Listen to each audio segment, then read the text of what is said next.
That. All right, thanks Robeson for setting us back up. We just had the internet cut out there. We didn't get to see it unfortunately, but Chris took game 2 there, right? He did. Yeah. Unfortunately, technical difficulties. I'll apologise when people start joining back. But yes, Chris has taken game 2. That Brute Bonnet was an absolute difference maker. Just, it's so bulky. Ashley wasn't able to get around those spores. Doing nice damage. That Lunala being forced into a Terror where the Brute Bonnet could deal some decent damage back to it. Definitely a difference maker in that matchup. Interesting to see how Ashley's going to get through the Brute Bonnet here. It's going to be difficult for her to force it to Terror and then have to punish it, if that's even what's going to happen here. While playing around 2 Restricteds, her team certainly doesn't look to have the best matchup into the Bonnet. It didn't come out game 1, and Ashley took that pretty commandingly despite a turn 1 mishap there with the Ogerpon getting burned. But here we go, game 3 of finals. I've sent out the. This is how we want it. I've sent out the link again.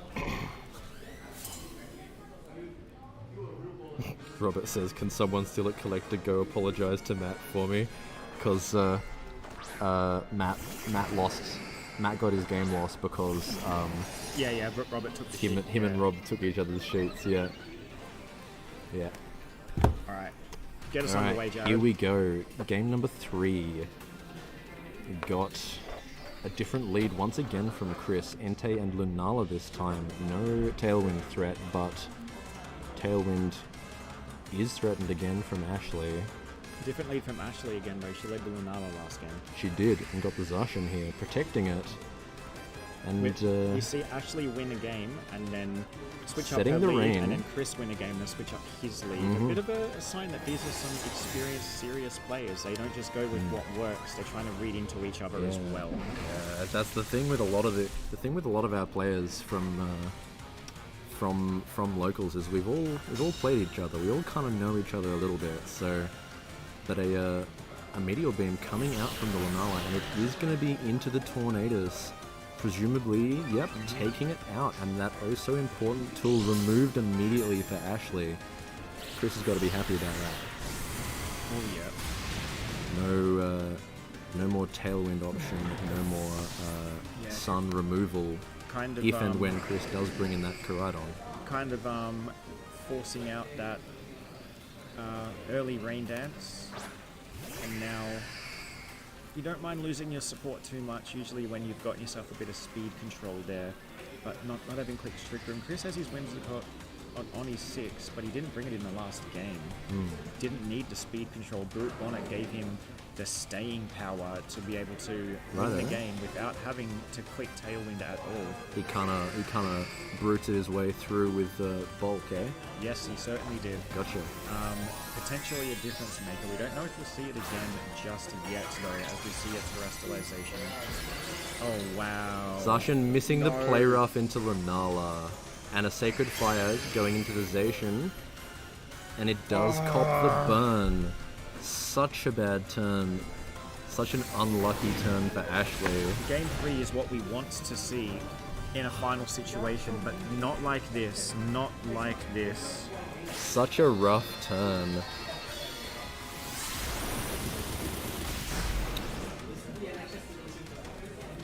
Yeah. She is at least going to hit her Meteor Beam. This Power Herb's going to connect. This Meteor Beam. Yeah. He's going to connect. Getting a boost and not taking too much from the Moongeist Beam from the opposing Lunala, thanks to her Terra. So at least playing that right. Not that she played anything wrong really, but kind of got really hurt by some bad luck here. Chris with his Terra still available, but threatened by a quad effective play rough that is now would now only be regular super effective, or essentially quad resisted if he Terras. But Lunala still there, being threatened by Ashley's Lunala, sitting there quad effective to ghost types. I don't even have a great deal to elaborate on that turn. Just It was Yeah, it's it was difficult as rough as it could be. Ashley said Zacian's been hitting all day. Her relationship with Kyogre was partially ended because of it being toxic and not hitting Origin Pulse. Game 3 of the final. This is not where you want Play Rough to miss. The burn, just insult to injury, salt really in the wound. difficult outcome. All the cliche metaphors you can think of. This Zacian is completely nerfed, ironically, because it was nerfed this generation. You got to find a silver lining here, but I don't think Ashley's safe. I don't know if Ashley's Flareblitz coming out in Sun, and noting that her Zacian this whole set has been slower than the Koraidon, so not max speed. Interestingly, Lunala getting to fire off a very big Moongeist beam, and Lunala firing another Moongeist beam back itself, but not going to be super effective anymore. Popping the Shadow Shield, but. And one last hope for Ashley here in Game 3 of these finals is the Corner Pon, with the Sturdy still active, with the Follow Me. Ogerpon against the world. We've seen this before. We've seen it be successful before, but not the Cornerstone variant. Not in front of a Dragon type that also resists your Rock type move. Not in front of a Lunala that you can't do enough damage to. Not when your partner Pokemon is one hit away from death and too slow to get off an attack. And there is that Follow Me. Going to be able to take 2 hits. Flare Blitz from Chris's Koraidon going to be dealing pretty considerable recoil damage to itself. Knocking it down to just above half and below half from the Life Orb. And then Moongeist Beam coming out to finish off the Ogerpon. And what is Ashley going to fire back here? Looking like Ashley playing to her outs here, maybe hoping that Chris would go for a switch perhaps. He wanted to take a particular crit from the Ivy Cudgel. Maybe he was going to click a more supportive move, just playing to that out in the hope that something could go right for her there and Ogerpon could withstand that turn. Moongeist Beam now though. Moongeist Beam now though, taking out the Koraidon. But there is the Brute Bonnet in the back. Alright, we have to do it. We have to do it. It's in finals. It's in Game 3. It's looking like it's got it. Brute Bonnet! Yeah. Very... Congratulations to Chris. Very unfortunate for Ashley there. Yeah, I'd like to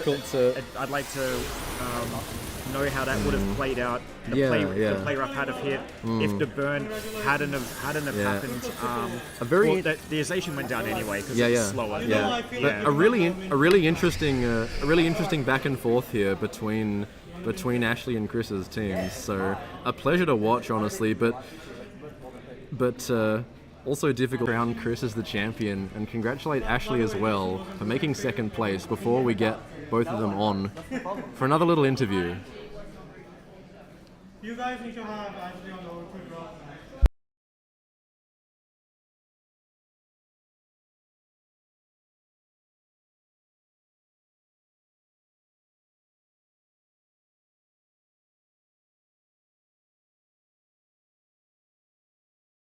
Really got a game lost. All right, we will be back in basically now.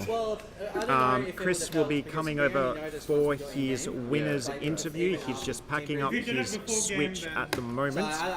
Thank you for tuning in to our concurrent viewers that we have. I hope we did a decent job casting. I hope you were entertained by the matches that you saw. Particularly the top cut was quite exciting. Chris is coming. Oh, we're going to do a photo. Warren is going to take a quick photo. Robert. Hey man. Yeah, Matt is standing right. Matt is standing right here. You can. Are we still pretending to be? Are we still pretending to be PG? No, we're not pretending. We're actually being PG. All right. Well, I fucking won. Fuck you, Greg. You're fucking doubted me. Okay, you can't say that. You can't say that. Warning. You can't say that. He's already won. It's not too late to DQ him. Match slip's been signed. He's won, but still, you can't. Actually wins. Well done, bro. Well done. Sit I took down. a photo apparently. Oh, okay. Fair enough. Sit down first. There you go. You can take a. You can take a. What do I have a picture of Gengar? that. Because you're shady. Oh. So shady. Hang on, let me. Apologies for that. ESL and TPCI, when you watch this back, that was out of my control, and don't worry, he's not going to be part of the casting crew. He's just really excited about winning. And that won't be happening. Excited in a spiteful way. He's a bit of a boisterous fellow. All right, here he comes, sitting down, the Kollecter Cup champion, preparing for Melbourne Regionals, going in or out of Perth on a high. Chris Ma. This is not good because remember that reign of terror I had? Yes, I do. Yeah, 2024, the Dondozo team. I was undefeated for like weeks, went to regionals and got like 65th and bubbled out of day 2 or some shit like that. I did mention that earlier. Hey, 2023, I was undefeated at like 4 locals, went into regionals, and I got burned by like 6 heat waves.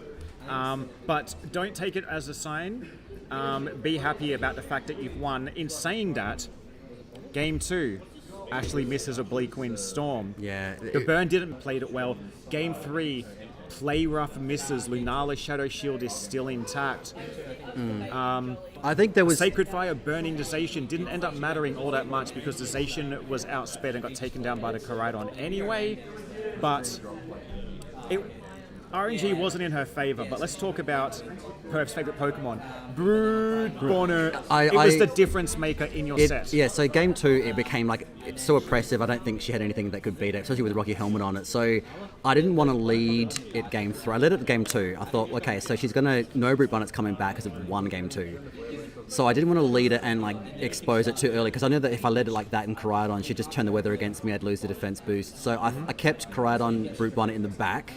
So I thought they could clean up in the end game, especially with Terra Water Lunala on her team. Usually the Terra Fairy, Terra Water actually worked against her because the Seed Bomb just like, can once you break the Shadow Shield, Seed Bomb just like 2-hit KO. So we had a look at it. Even with the crit on the Shadow Shield, it didn't matter. It was a 3-KO anyway. Yeah. Yeah. So I led Lunala Entei. I only brought Entei to this matchup fishing for burns. It's a 50% chance. Like if you can burn the Zacian. Or like the Ogerpon, like it just swings the game so much in your favour. So I thought, you know what, I'll just lead Lunala, get the Meteor Beam +1, hopefully I don't miss. I didn't miss a single Meteor Beam all day today, which means I'll definitely miss one at regionals. And I'll probably miss a Sacred Fire at regionals too. But yeah, I actually played really well. If she'd hit, got it more lucky with some of the misses, it could have been a much closer game 3 or even maybe a win to her. I don't know. I had luck, on my side the whole day. Like Robert stole Matt's team sheet. Thank you, Rob, for the free game win for that.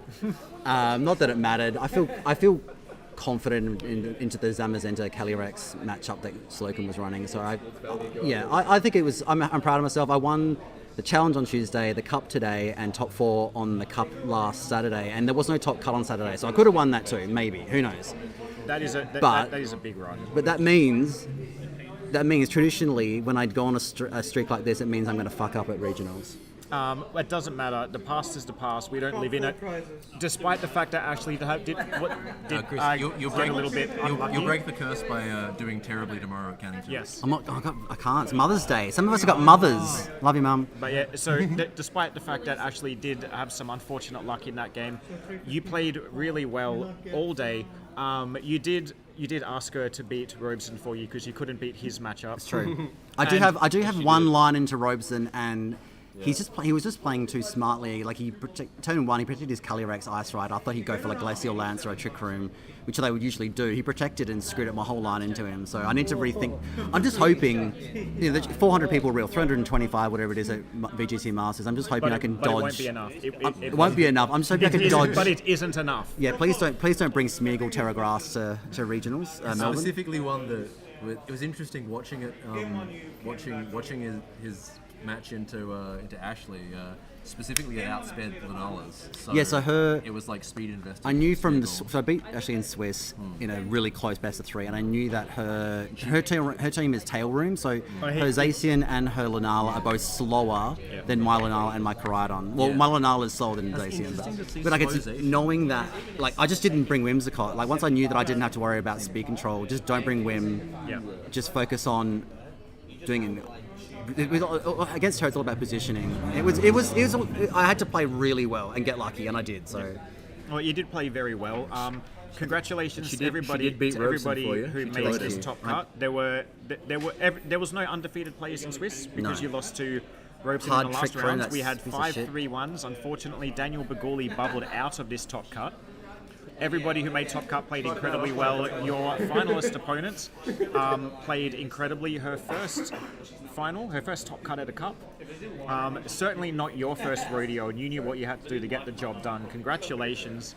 I hope you do have a deep run into Melbourne, and because of what I said earlier today, I willed this into existence. I dreamt it up. I was planning to run Karat on Lunala, but when I saw both of your guys' teams, I said earlier in Swiss, if you guys play in finals, I'll play the winning team. You won. You did have Karat on Lunala. I guess we're going to be running the same 6 in Melbourne. Hopefully, one of us Maybe we can. doesn't miss Meteor Beam. Imagine if we start a movement, we both make day 2 with the same team and start like a, we get like a James Beck video or something. Lunadon 25. It's coming to Melbourne. You heard it here first, ladies and gentlemen. I think I'm gonna give up on the Worry Seed meme. I think I missed Encore in a couple of situations. I think. What's Worry Seed for? It's What's literally it specifically fucks to? over. So can I say fuck? I'm saying it. too late. It literally beats the Ursa Luna, Entei, and Karat on both one-hit KO it. So if Sun's up, so it's got some. Like, also getting rid of Quark Drive on Miraidon. It means that Electro Drift doesn't kill like anything on my team. Mm-hmm. So Maybe it's not such a meme then. Maybe it didn't get a lot of play today, the but maybe Encore it's not just a meme. the reason I ditched Encore is because people like Kieran and the good players, they play around Encore. They don't let you Encore lock them, and I'm gonna have to weigh that up this week as I decide whether to go Seed or an Encore. There is always the fun alternative play against Encore as well. Let your opponent Encore lock you because they expect you to switch the slot. Just don't switch. It's an impressive move, but it's you can play around it. It is exploitable. I think Worry Seed is a good tech. We've seen Worry Seed on and off throughout the years, not consistently and mostly on Whimsicott. I think there was a Rillaboom in like Reg H that got a top cut running Worry Seed, which was quite unusual, but it was pretty cool. Abilities are everything in this game, and being able to remove an ability can be a big deal, and that's what your support Pokemon is supposed to do. You remove its ability, you remove its option to attack with Encore, remove its ability with Worry Seed. I can see merit for both. And if it fixes a good matchup for you, I'm interested to see which route you go down. Yeah, I'm going to hit the damage calculator later and see if I can beat Ursaluna without needing Worry Seed. I might be able to rely on priority. We'll see. Well, make sure to let me know. And thank you for joining me on the interview. Congratulations on the trophy that we can't show off because we don't have a camera today. There was a photo unfortunately. taken. Well, there will be a photo posted somewhere, I'm sure, probably in the O2 Drop Discord, which most, if not all, of the people who watched throughout the day are in. And yes, we're going to leave it there. Congratulations, Chris. Well done. Fuck you, Warren. I can. He's standing here watching the screen and just messaged the screen saying, "Well played, Ashley. So sad you lost." That's all right. That's fine. I'm just happy there was 2 Lunalas in finals. Like, this is my dream. Was it all Lunala top cut? What was Slocum running? No, Zamas. He's running Scooby Doo. Okay, so there were 5 3-1s today. One bubbled out, which was Dan. Of those 5 3-1s, 4 of them had Lunala on them, and Dan got bubbled out by Slocum's garbage Scooby Doo, the friggin' Zamazenta rider. Get out of here, Matt. Get out of here. No, I don't mean that. We love Matt. He's a very good player. He's a very stern Zamazenta aficionado. All right, I'm gonna get out of here. I need to go drink.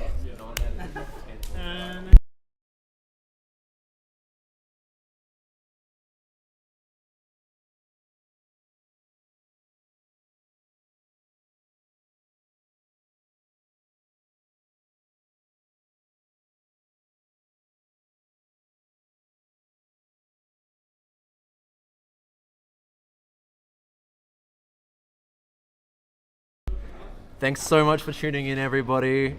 It's been a pleasure. We'll see you at the next one, and if not, we'll see you at Melbourne. Bye-bye.